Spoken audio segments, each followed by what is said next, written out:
पूजानाथ की, श्रीनाथ जी महाराज की, देवनारायण भगवान की, आशापुरा माता की, एकलिंगनाथ जी महाराज की, करणी माता की, भारत माता की।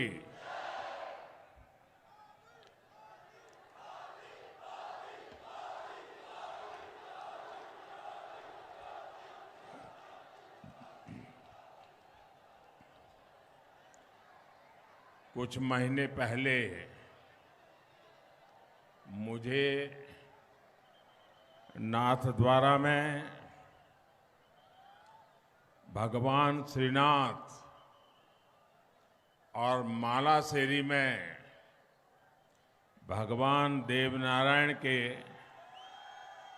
दर्शन का सौभाग्य मिला था।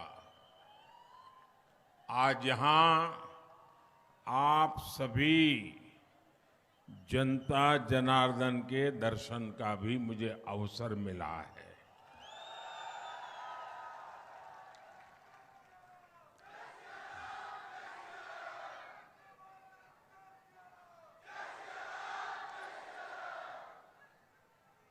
चुनाव प्रचार का आखिरी दिन हो,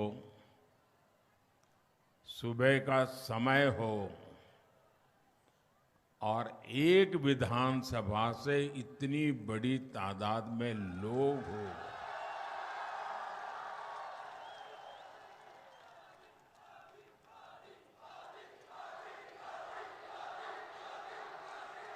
मैं पहले राजस्थान तो बहुत दौरा कर चुका हूं, इस क्षेत्र में भी बहुत बार आया हूं।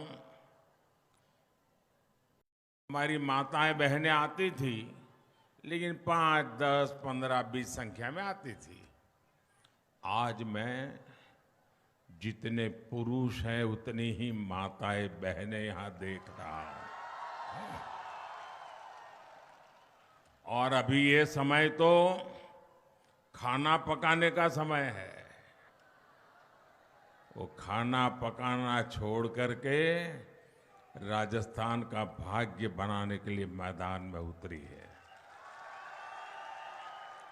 मैं इतनी बड़ी तादाद में हम सबको आशीर्वाद देने के लिए आए हुए हर किसी का आभार व्यक्त करता हूं, लेकिन माताओं बहनों को विशेष रूप से प्रणाम करता हूं।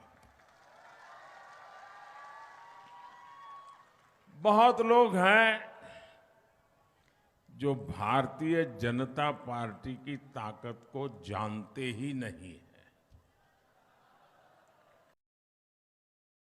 उनको लगता है कि मोदी को गाली दे दोगे तो उनकी गाड़ी चल जाएगी,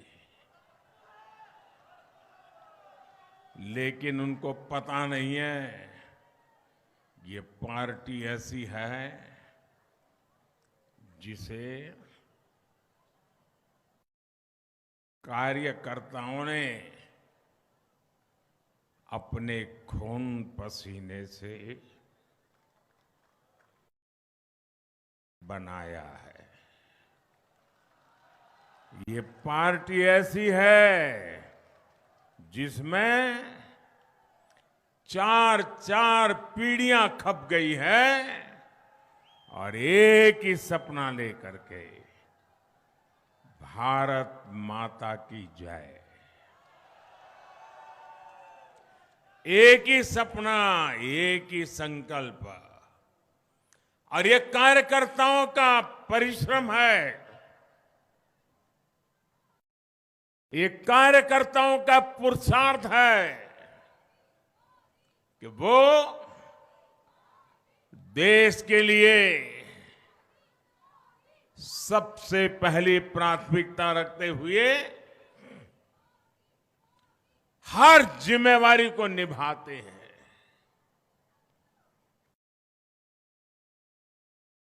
साथियों,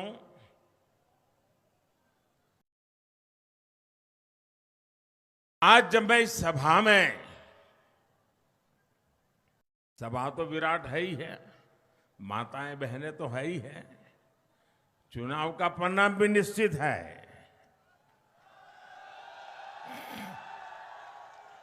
लेकिन जब मैंने यहां बैठे बैठे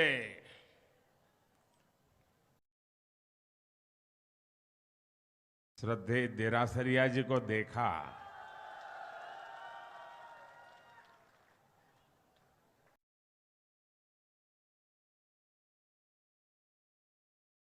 इस आयु में शायद जीवन के 6 दशक देरासरिया जी ने इस विचार के लिए खपा दिए हैं।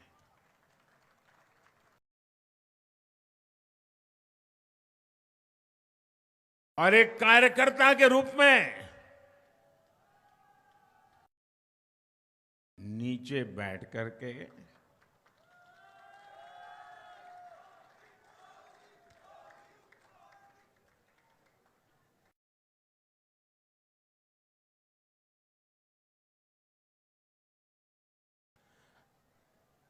हम सबको आशीर्वाद दे रहे हैं।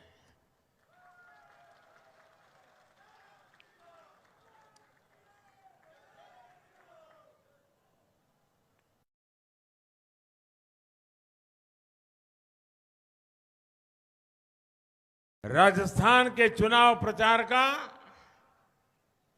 ये आखिरी दिन और मेरा ये आखिरी कार्यक्रम,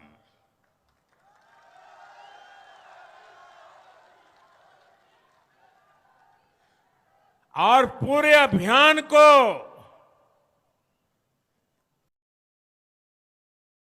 आज 4 चांद लग गए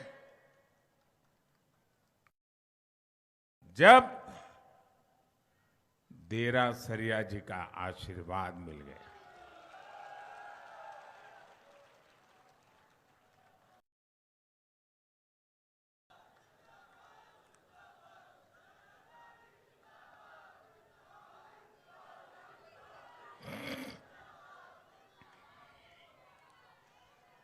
मगरा मेरवाड़ा की वीर धरा के आप सभी को, आप मेरे परिवारजनों को मेरा राम राम।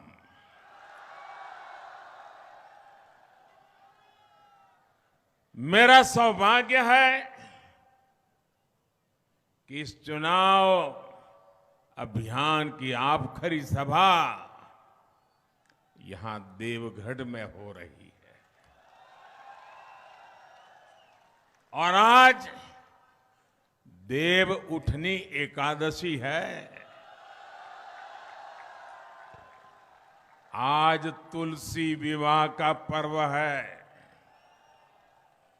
आज श्री खाटू श्याम जी के जन्मोत्सव का पावन पर्व है। मैं देश के लोगों को,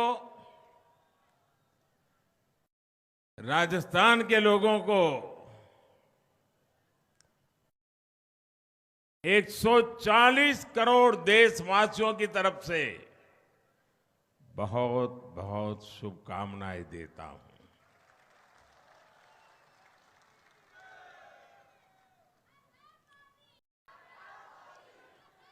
आज राजस्थान में बहुत सारी शादियां हैं और इन शादियों के कारण चुनाव आयोग ने मतदान की तारीख भी 23 नवंबर से 25 नवंबर की थी। मैं सभी को, विशेषकर नवविवाहितों को, परिवार के सभी सदस्यों को अपनी मंगल कामनाएं देता हूं।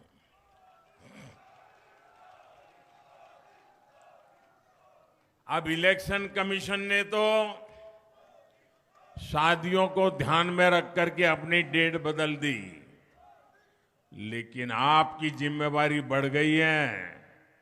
कि इलेक्शन कमीशन ने इतना बड़ा आपसे लेके काम किया है, तो आपको भी मतदान के विक्रम करके इलेक्शन कमीशन की इज्जत को और बढ़ा देना चाहिए। बढ़ा देंगे। सारे राजस्थान को मैं कह रहा हूं, इलेक्शन कमीशन ने आपके लिए डेट बदल दी। आपकी शादियों में रुकावट ना आए, इसलिए इलेक्शन कमीशन ने संवेदनशीलता के साथ इतना बड़ा फैसला ले लिया।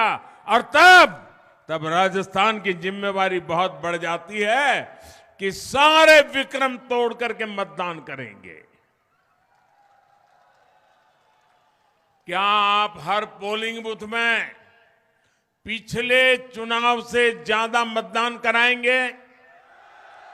आप जाकर के हिसाब निकाल करके देख लेंगे कि पिछले चुनाव में अगर 700 वोट पड़ा है तो इस चुनाव में 800 पड़ेगा, 800 पड़ा है तो 900 पड़ेगा, 90% हुआ है तो 95% होगा।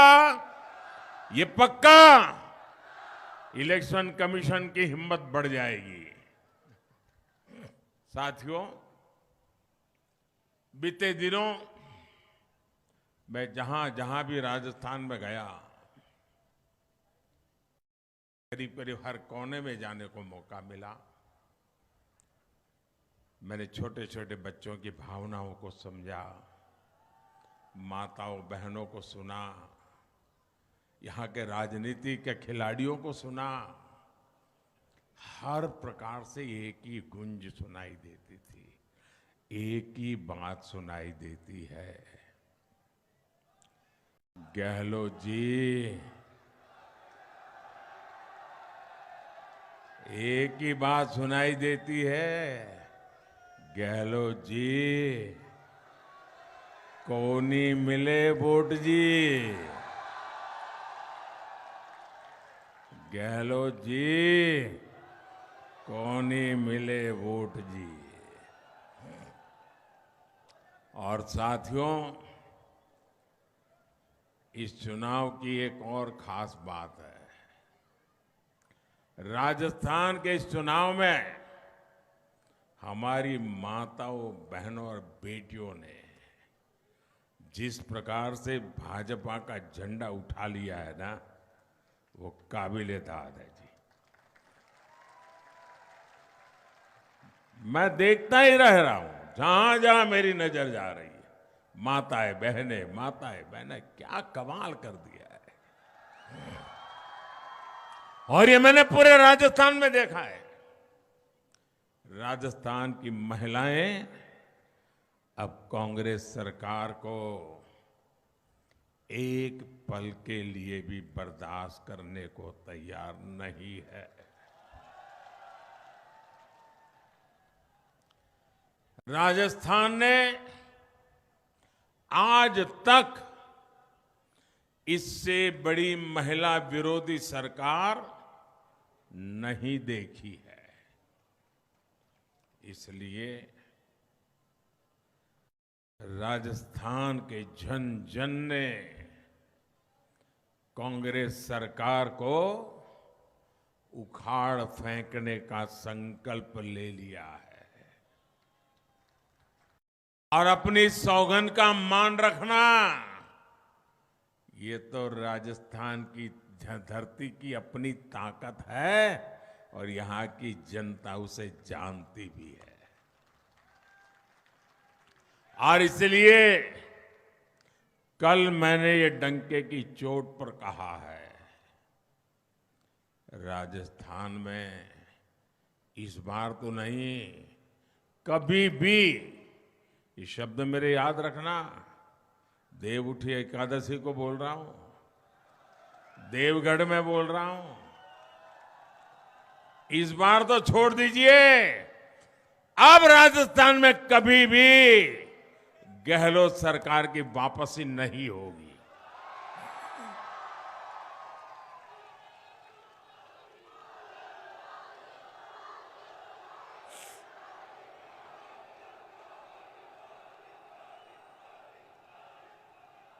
मेरे परिवारजनों, राजस्थान की इस धरती का कण कण वीर वीरांगनाओं के शौर्य की गाथाओं से भरा पड़ा है जी। मगरा मेरवाड़ा का ये क्षेत्र तो महाराणा कुंभा, वीर शिरोमणि महाराणा प्रताप और हल्दी घाटी के गौरव की भूमि है। हम तो पन्ना धाय की वीरता और सूझबूझ की गाथाएं सुनकर बड़े हुए हैं। ऐसे राजस्थान को कांग्रेस सरकार ने माताओं, बहनों, बेटियों पर अत्याचार के मामले में नंबर 1 बना दिया। कांग्रेस के मुख्यमंत्री कहते हैं कि यहां बहनें, बेटियां बलात्कार के, रेप के झूठे मामले दर्ज कराती है।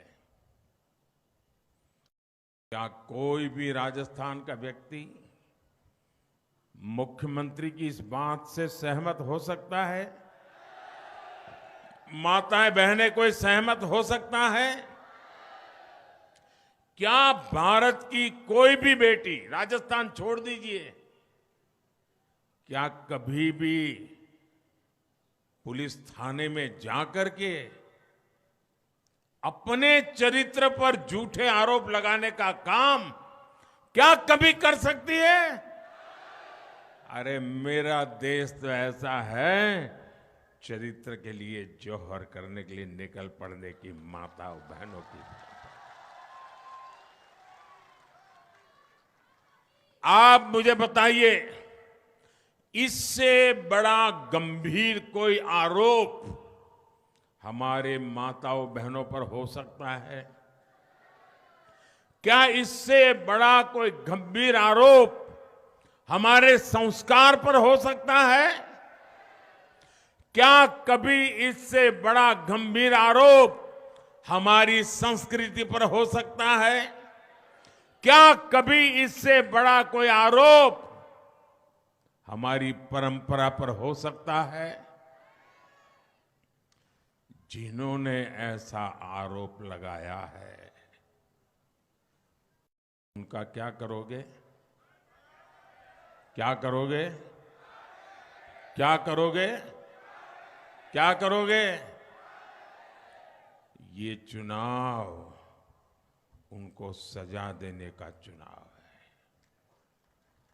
और आपके एक वोट में उनको सजा देने की ताकत है। माताओं, बहनों का अपमान करने वालों को सजा दोगे भाइयों?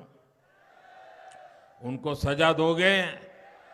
करारी सजा दोगे?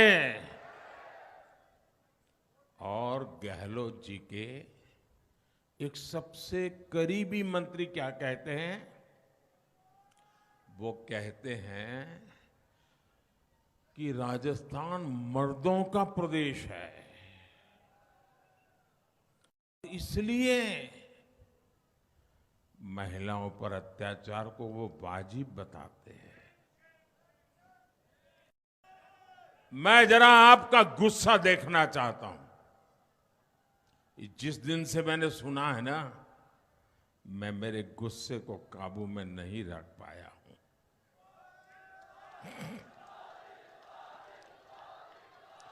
आप मुझे बताइए, क्या किसी बलात्कारी को कोई भी मर्द कह सकता है क्या?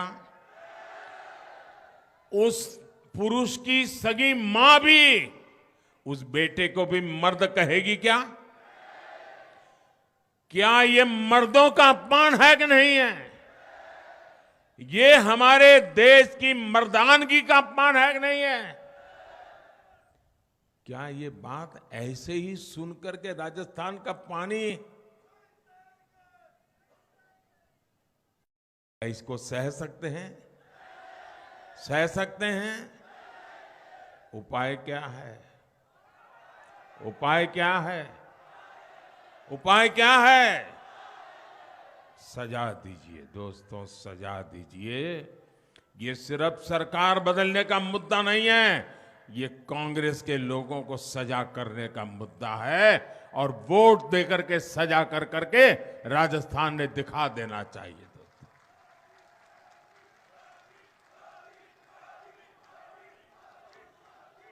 कांग्रेस ने राजस्थान के पुरुषों पर कितना बड़ा कलंक लगा दिया है। ऐसी कांग्रेस को आप लोग माफ कर सकते हैं क्या? साथियों, अगर माफ नहीं कर सकते तो आवाज में दम क्यों नहीं है? धूप लग रही है क्या? ना धूप लग रही है क्या? क्या कांग्रेस को माफ करोगे क्या? कांग्रेस को माफ करोगे क्या? ये गांव गांव जाके बताओगे क्या? हर पुरुष मैदान में आएगा क्या? जो अपने आप को मर्द मानता है वो मैदान में आएगा क्या? साथियों, राजस्थान का कोई कोना ऐसा नहीं है जहां की वीर माताओं ने देश के लिए अपनी संतान न दी होगा। और इस क्षेत्र में भी इतने सारे फौजी परिवार रहते हैं। जब बेटा और बेटी सीमा पर सुरक्षा के लिए जाते हैं तो हर परिवार का सीना चौड़ा हो जाता है। लेकिन कांग्रेस की सरकार ने हमेशा फौज को कमजोर बनाए रखने के लिए वही उसकी नीयत रही है। आजादी के बाद जो देश का सबसे पहला बड़ा घोटाला हुआ ना, वो भी हमारे देश के वीर जवानों के लिए, हमारी फौज के लिए जो खरीदी करनी थी ना, इन्होंने उसमें से भी कट की कर ली थी, इसमें से भी कट की कर ली थी।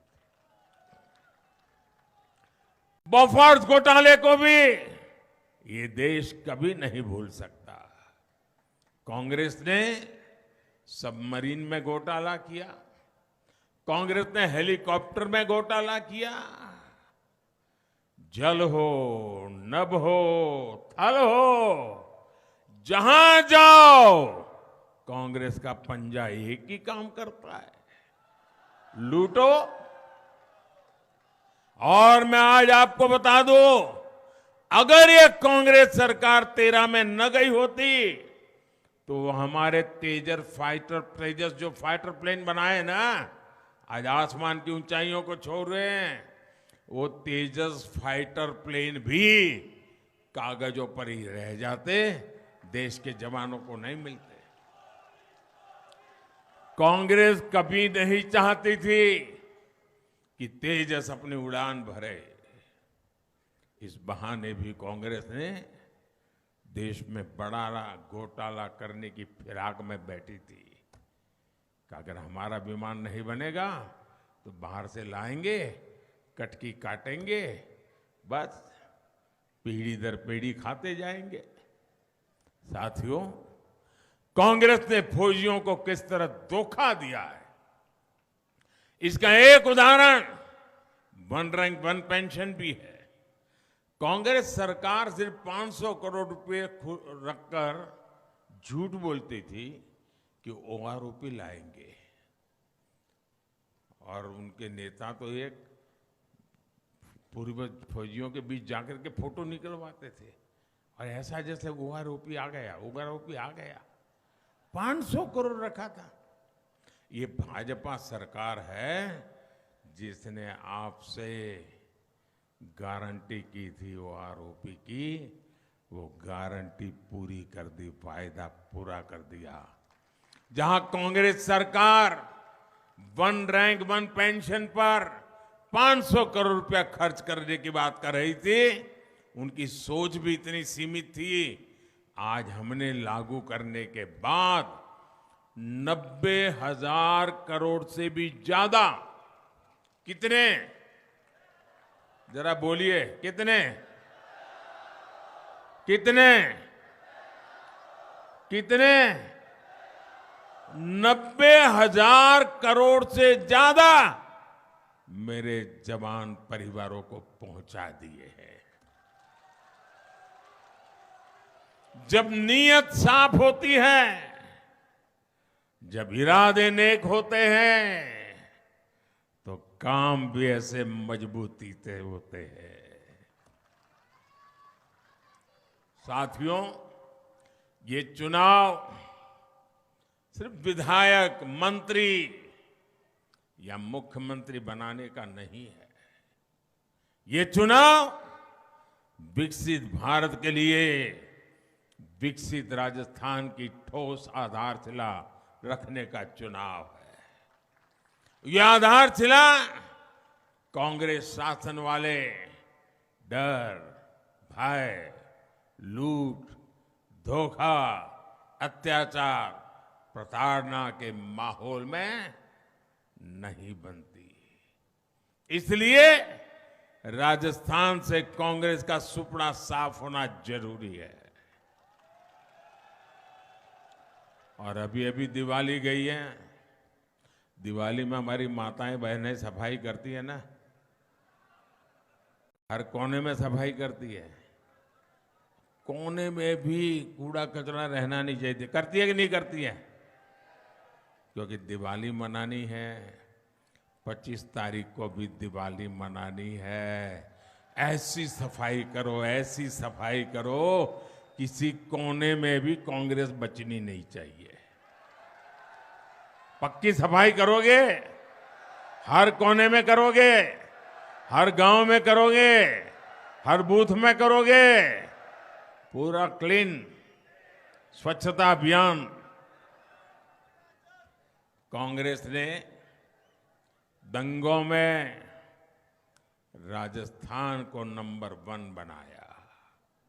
भाजपा राजस्थान को टूरिज्म में अग्रणी बनाएगी। कांग्रेस ने हमारे तीज त्योहारों पर कर्फ्यू के मामले में राज्य को नंबर 1 बनाया। भाजपा राजस्थान को तीर्थ यात्राओं में अग्रणी बनाएगा। कांग्रेस ने राजस्थान को अपराध में नंबर 1 बनाया। भाजपा राजस्थान को निवेश में अग्रणी बनाएगी। कांग्रेस ने राजस्थान को भ्रष्टाचार में टॉप पर पहुंचाया। भाजपा आपके राज्य को उद्योगों में अग्रणी बनाएगा। कांग्रेस ने राज्य को पेपर लीक में नंबर 1 बनाया। भाजपा राजस्थान को शिक्षा और खेल में अग्रणी बनाएगा। 2014 और 2019 में राजस्थान ने संकल्प लेकर देश में एक मजबूत और स्थिर सरकार के लिए भाजपा को वोट दिया था। हमारी मजबूत सरकार ने निरंतर बड़े फैसले लेकर कांग्रेस की पैदा की हुई बुराइयों से देश को मुक्त कर दिया। इसलिए आज दुनिया भारत का दम देख रही है। राजस्थान का दम भी पूरा देश देखे, पूरी दुनिया देखे। हमें इसके लिए मिलकर काम करना होगा। और साथियों, 5 साल पहले जब यहां कांग्रेस की सरकार बनी थी, तो उसने भाजपा सरकार की सारी अच्छी योजनाओं पर ताला लगा दिया। 3 दिसंबर को जो भाजपा सरकार यहां बनेगी, वो कांग्रेस जैसा जन विरोधी काम नहीं करेगी। हमारे लिए तो जनता जनार्दन सर्वोपरि होती। कोई भी सरकार रही हो, अगर उसने सच्चे अर्थ में जन कल्याण का काम किया है और उसमें कोई अच्छी बात है, देश के काम की बात है, तो मोदी उसे आगे बढ़ाने के पक्ष में रहता है, वैर वृत्ति से काम नहीं करता है। और इसलिए राजस्थान में भी जो भी अच्छा होगा उसे आगे बढ़ाया जाएगा, ये मेरा आपको भरोसा है।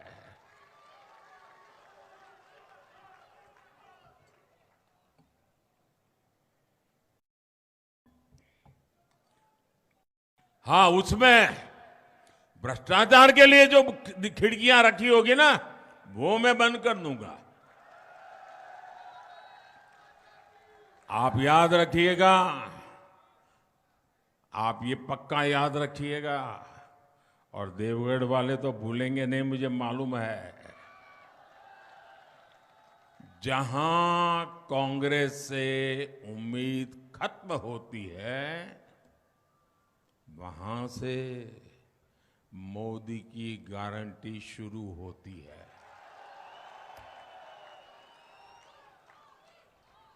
साथियों, कल मैंने कांग्रेस के शाही परिवार पर कुछ सवाल उठाए। कल मैं यहां एक सभा में बोला था, ऐसा तीर लगा जी, ऐसी गोली निशाने पर लग गई, आधे घंटे में तो पूरी कांग्रेस हिल गई। आपके कांग्रेस में हर कोने में से चाऊ चाऊ चाऊ चाऊ करके टूट पड़े। मोदी ने ऐसा कैसे बोल दिया, मोदी ने ऐसा कैसे बोल दिया, मोदी ने ऐसा कैसे बोल दिया। पूरी ताकत से लगे हुए हैं आधे घंटे में, क्योंकि उन्हें पता था कि मोदी ने ऐसी गोली चलाई है ना, ये बिना घाव के कांग्रेस का जीना मुश्किल कर देगी। राजेश पायलट जी को लेकर कांग्रेस बयान जारी कर रही है, प्रेस कॉन्फ्रेंस कर रही है, लेकिन मेरे असली सवालों के जवाब नहीं दे रही है। कांग्रेस पूरी ताकत से झूठ बोल रही है कि कांग्रेस के शाही परिवार ने राजेश पायलट का कभी अपमान नहीं किया। अरे जो सवाल मैं उठाता उसके जवाब दो ना, बगले झांकते हो। मेरे परिवारजनों, गुजरों का जितना अपमान कांग्रेस ने किया है, ये राजस्थान की पहली पीढ़ी ने भी देखा है और आज की पीढ़ी भी देख रही है। एक गुर्जर समाज का बेटा राजनीति में जगह बनाने के लिए संघर्ष करता है, पार्टी के लिए ही जान लगाता है, और सत्ता मिलने के बाद शाही परिवार की उस शय पर उसे दूध में से मक्खी की तरह निकाल करके फेंक दिया जाता है। स्वर्गीय राजेश पायलट जी के साथ भी इन्होंने यही किया, और उनके बेटे के साथ भी यही कर रहे हैं। मैं यहां बैठ करके देरा सरजा जी को नमन करता हूं, ये हमारे संस्कार है, और इनके देखिए। और मैं और भी कांग्रेस वालों को पूछना चाहता हूं, जब मैंने राजेश पायलट जी की बात कही तो आपको ऐसी चोट लगी, ऐसी चोट लगी, चू चू चू चू चू करने लग गए। मैंने खरगे जी का मुद्दा भी उठाया था। एक दलित का बेटा आज कांग्रेस पार्टी के अध्यक्ष है, और सार्वजनिक जीवन में लंबे अरसे तक चुनाव जीत करके देश की सेवा करने वालों में से कांग्रेस के अध्यक्ष हैं। मेरे खिलाफ बहुत कुछ बोलते हैं, उसके बावजूद भी मैं कहता हूं, मैं कल जयपुर में रोड शो कर रहा था, कहीं पर कांग्रेस पार्टी के अध्यक्ष की फोटो नहीं दिखाई दी मुझे। गहलोत जी दिख रहे हैं, शाही परिवार के लोग दिख रहे हैं, हमारे खड़गे जी नहीं दिख रहे। क्यों भाई? क्या दलित मां के बेटे के साथ कांग्रेस पार्टी ये व्यवहार करती है? ये मैंने कल उठाया था मुद्दा। इस पर तो कांग्रेस के मुंह पर ताला लग गया, क्योंकि कांग्रेस को दलित की परवाह नहीं है। अभी हमने चीफ इंफॉर्मेशन कमिश्नर के रूप में एक दलित के बेटे को देश में पहली बार अध्यक्ष बनाया, तो उस कार्यक्रम में आने से कांग्रेस ने मना कर दिया, और अब खरगे जी के साथ हो रहा है। अगर हिम्मत होती तो बोल देते, चुप हो जाते हैं। साथियों, देश का कैसा दुर्भाग्य है, ऐसे ऐसे शब्द गद्दार, नालायक, निकम्मा जैसे ये शब्द भी राजेश पायलट जी के बेटे के लिए प्रयोग किए गए थे। अखबारों में देख लीजिए, टीवी पे हैं। क्या ऐसी भाषा कोई बोलता है क्या? बोलता है क्या? यह गालियों कांग्रेस कैसे झुठला सकती है? जरा कांग्रेस जवाब दे। मेरे परिवारजनों, कांग्रेस जैसी भ्रष्ट सरकारों में गरीब हित में योजनाओं का लाभ भी गरीब को मिलना मुश्किल हो जाता है। कांग्रेस के एक पूर्व प्रधानमंत्री तो खुद मानते थे कि दिल्ली से अगर 1 रुपया जाता है तो 85 पैसे उसमें से बीच में ही लूट जाते हैं, सिर्फ 15 पैसे पहुंचते हैं। इसका नतीजा गरीब ने भूत का। आजादी के इतने वर्षों तक बाद गरीब के पास शौचालय नहीं, न गरीब के पास बिजली कनेक्शन, न गरीब के पास गैस की तो कल्पना ही नहीं कर सकता, न गरीब के पास बैंक का खाता खुल सकता, न गरीब के पास मुफ्त इलाज की या सस्ती दवाई की कोई सुविधा। आपके हक के पैसे का 85% लूटकर कांग्रेस के नेताओं के बंगले बड़े होते गए, आपकी गरीबी बढ़ती गई। साथियों, कांग्रेस आपको कैसे लूट रही है, इसका एक उदाहरण पेट्रोल की कीमतें हैं। हर एक लीटर पेट्रोल पर कांग्रेस सरकार भाजपा सरकारों से ज्यादा, उसकी तुलना में आपसे 12-13 रुपया अधिक लूटती है एक एक लीटर पे। आप पड़ोस में गुजरात में जाइए, 12-13 रुपया पेट्रोल सस्ता। आप पड़ोस में हरियाणा में जाइए, 12-13 रुपया पेट्रोल सस्ता। आप पड़ोस में यूपी में जाइए, भाजपा सरकार, 12-13 रुपया पेट्रोल सस्ता। राजस्थान में एक एक लीटर पर 12-13 रुपया ये मारते थे। और अगर आपको दिन में 2 लीटर, 3 लीटर, 4 लीटर पेट्रोल की जरूरत पड़ जाती है तो रोज का 50-100 रुपया ये आपकी जेब से काट लेते थे जी। ऐसा करके राजस्थान में कांग्रेस ने हजारों करोड़ रुपए आपसे लूट लिए हैं। इसलिए मैं आपसे वादा किया है कि भाजपा सरकार आएगी तो महंगे पेट्रोल डीजल की समीक्षा करेगी और जनता के हित में उचित फैसला भी लेगी। केंद्र सरकार पहले उज्ज्वला का सिलेंडर भी सस्ता कर चुकी है। अब राजस्थान भाजपा ने संकल्प लिया है कि वो आपको 450 रुपए में गैस का सिलेंडर देगी।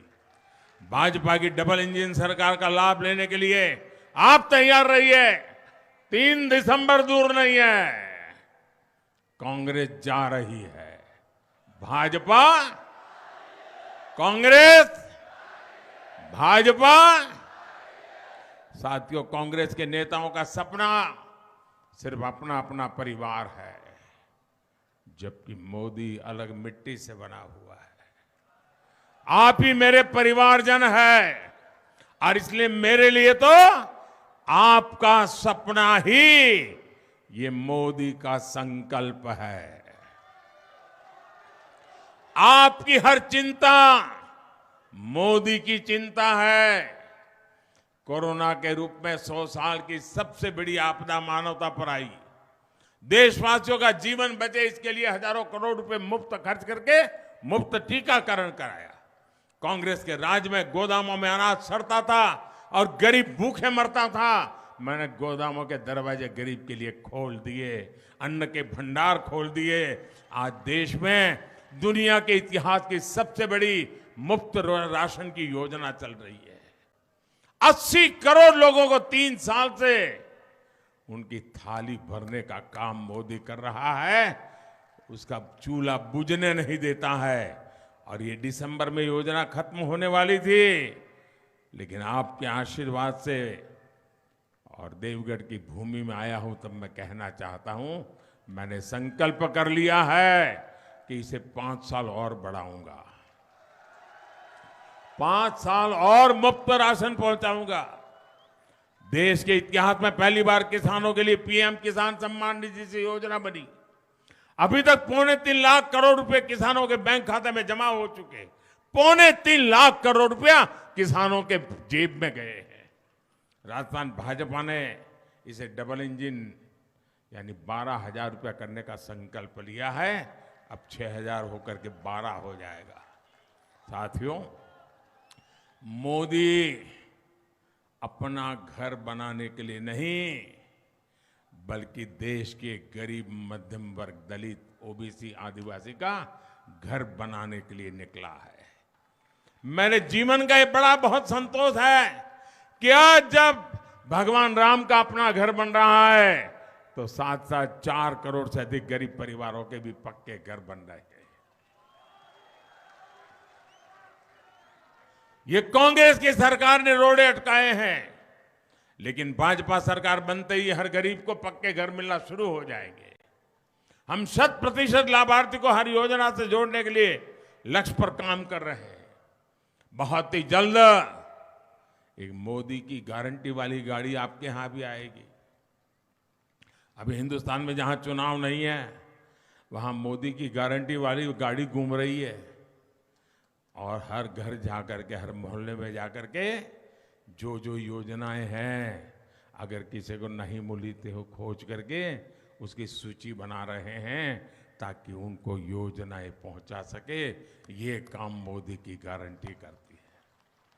उसे दफ्तर के चक्कर नहीं काटने पड़ेंगे, सरकार खुद जाएगी। इस गारंटी वाली गाड़ी में ही आप इन योजनाओं से जुड़ सकते हैं। मेरे परिवारजनों, राजस्थान के गांव की सड़कें हो, हाईवे हो, रेलवे हो, सिंचाई की परियोजना हो, सभी भाजपा सरकार की प्राथमिकता है। भाजपा सरकार ने कांग्रेस के मुकाबले 14 गुना ज्यादा पैसा राजस्थान में रेलवे के विकास के लिए दिया है। मैं मई महीने में यहां हजारों करोड़ रुपए के विकास प्रोजेक्ट का शिलान्यास और लोकार्पण करने आया था। आप आजादी के बाद से ही यहां बड़ी रेल की सेवाओं की सुविधा की मांग करते थे, उस पर भी काम शुरू हो गया है। आधुनिक कनेक्टिविटी से यहां मार्बल, ग्रेनाइट और माइनिंग इंडस्ट्रीज को लाभ होगा। यहां का पर्यटन भी बढ़ेगा। कांग्रेस ने आपकी खानों को माफिया के हवाले किया, लेकिन भाजपा यहां के प्राकृतिक सामर्थ्य को यहां के रोजगारों का माध्यम बनाएगी। मेरे परिवारजनों, ये आज पूरा देश कह रहा है, पूरी दुनिया मान रही है कि 24 के चुनाव में तीसरी बार केंद्र में फिर मोदी सरकार बनने वाली है। बीते 5 वर्ष जब यहां कांग्रेस की सरकार थी तो उसने राजस्थान में ज्यादा काम नहीं करने दिया। 21वीं सदी में राजस्थान का तेज विकास करने के लिए मुझे यहां भी भाजपा की ही सरकार चाहिए। आप मेरा सपना पूरा करोगे? आप मेरा संकल्प पूरा करोगे? आपको 25 नवंबर को कमल को जो भी वोट देंगे वो मुझे भी मजबूत करेंगे। साथियों, जब राजस्थान विकसित होगा तो भारत भी विकसित होगा। बीते कुछ दिनों में राजस्थान के जिस भी क्षेत्र में गया हूं, वहां मैंने परिवर्तन की तीव्र उत्कंठा देखी है। लोग कांग्रेस को हटाना चाहते हैं, जल्द से जल्द भाजपा को लाना चाहते हैं। राजस्थान अपराध मुक्त हो, राजस्थान सांप्रदायिक तनावों से मुक्त हो, राजस्थान महिलाओं पर जो अत्याचार थे, उस पहला जो अपराधी हैं उनको पहले हाथ कांपने लग जाए। राजस्थान भ्रष्टाचारियों पर सख्त कार्रवाई हो। यहाँ राजस्थान में निवेश बढ़े, यहाँ राजस्थान में टूरिज्म बढ़े, राजस्थान में उद्योग बढ़े, राजस्थान में रोजगार बढ़े, नौजवानों के लिए अवसर बढ़े। बीजेपी इसके लिए पूरी ईमानदारी से काम करेगी। मैं भाजपा के प्रत्येक कार्यकर्ताओं को भी कहूंगा, भाजपा के हर कार्यकर्ता ने अद्भुत परिश्रम किया है। आने वाले समय में हमें परिश्रम की पराकाष्ठा करनी है। एक एक मतदाता से मिलना है, एक एक मतदाता को मतदान केंद्र पर पहुंचाना है। शादी है, ब्याह के मौसम है, घर मेहमान आए होंगे, लेकिन पहला काम अपना मतदान, पहला काम अपना मतदान करेंगे। हर पोलिंग बूथ में जाएंगे, मतदान कराएंगे पक्का, ज्यादा से ज्यादा कराएंगे, हर पोलिंग बूथ जीतेंगे। अच्छा, मेरा एक काम करेंगे। क्यों ठंडे पड़ गए भाई? मेरे काम की बात आज तो आपका पावर ठंडा हो गया। नहीं, चुनाव का काम तो करेंगे, मेरा काम चुनाव वाला नहीं है। करोगे? पक्का करोगे? सच्चा बोल रहे हो आप? देखिए, आज दे उठिए 11 से, गप मत मारना। बोलोगे ना? करोगे? अच्छा, आप सबको कहना कि अपने मोदी जी देवगढ़ आए थे। क्या कहेंगे?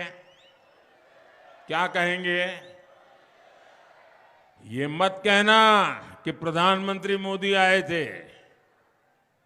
मैं आपके लिए प्रधानमंत्री नहीं हूं, मैं तो आपका अपना हूं। और इसलिए क्या कहेंगे? अपने मोदी जी देवगढ़ आए थे। क्या कहेंगे? हर परिवार में जाएंगे और सबको कहना कि अपने मोदी जी देवगढ़ आए थे और मोदी जी ने आपको राम राम कहा है। मेरा राम राम पहुंचा दोगे? पक्का पहुंचा दोगे? हर परिवार में जब मेरा राम राम पहुंचेगा ना, हर परिवार से मुझे आशीर्वाद मिलेगा, हर परिवार से मुझे एक नई शक्ति मिलेगी, हर परिवार से मुझे ऊर्जा मिलेगी, आपके लिए जी जान से दौड़ने की नई ताकत मिलेगी। और इसलिए मुझे हर परिवार से आशीर्वाद चाहिए। आप जाकर के बताओगे? मेरा राम राम पहुंचाओगे? अच्छा, मैं अब एक और बात बोल लूंगा, आपको दोहराना है। दोहराएंगे? मैं बोलूंगा, उसके बाद इतना ही बोलना है आपको, कमल चुनेगा राजस्थान। क्या बोलना है? ऐसे थोड़ा बोलते हैं जी। कमल चुनेगा राजस्थान। दोनों हाथ ऊपर करके, मुट्ठी बंद करके सबको बोलना है, कमल चुनेगा राजस्थान। कमल चुनेगा राजस्थान। अच्छा, मैं जो बोलूंगा उसके बाद आपको बोलना है, कमल चुनेगा राजस्थान। ठीक है? सबका साथ, सबका विकास। सबका साथ, सबका विकास। भ्रष्टाचार का मिटेगा निशान। भ्रष्टाचार का मिटेगा निशान। होगा बहन बेटियों का सम्मान। होगा बहन बेटियों का सम्मान। खुशहाल बनेंगे गांव किसान। खुशहाल बनेंगे गांव किसान। अपनी संस्कृति की बढ़ाएंगे आन बान शान। आन बान शान। एकजुट रहेंगे, एक सुर में बोलेंगे। मेरे साथ बोलिए, भारत माता की। भारत माता की। मैं आज ये आखिरी सभा में यहां आया हूं। यहां से मुझे मथुरा जाना है। मथुरा में, ब्रज की भूमि में, मीराबाई का एक स्टैंप, एक सिक्का, उसके लोकार्पण का बड़ा कार्यक्रम है। मीराबाई को 525 वर्ष हो रहे हैं। इस निमित्त इस कार्यक्रम में जा रहा हूं। लेकिन जब इस आखिरी सभा में हूं तो मैं समग्र राजस्थान वासियों का आदरपूर्वक आभार व्यक्त करता हूं। मैं जब भी राजस्थान आया, जहां भी गया, राजस्थान के लोगों ने मुझे जो प्यार दिया है, जो आशीर्वाद दिए हैं, उसके लिए मैं उनका जितना आभार व्यक्त करूं उतना कम है। मैं यहाँ के सरकारी मुलाजिमों का, पुलिस के सारे साथियों का भी हृदय से आभार व्यक्त करता हूं, ताकि उन्होंने भी बहुत ही अच्छे ढंग से सारी व्यवस्थाओं को संभाली और मेरी तो सुविधा की चिंता की, नागरिकों की सुविधा की भी चिंता की, इसलिए मैं उनका भी आभार व्यक्त करता हूं। और मैं देख रहा हूं छत्तीसगढ़ में भारतीय जनता पार्टी सरकार बनाने जा रही है, मध्य प्रदेश में भारतीय जनता पार्टी सरकार बनाने जा रही है, और राजस्थान में भी डंके के चोट पर भारतीय जनता पार्टी सरकार बनाने जा रही है। 3 राज्यों में मेरा जाना हुआ है और तीनों राज्यों का मेरा यही अनुभव है। मेरे साथ बोलिए भारत माता की, भारत माता की, भारत माता की। बहुत बहुत धन्यवाद।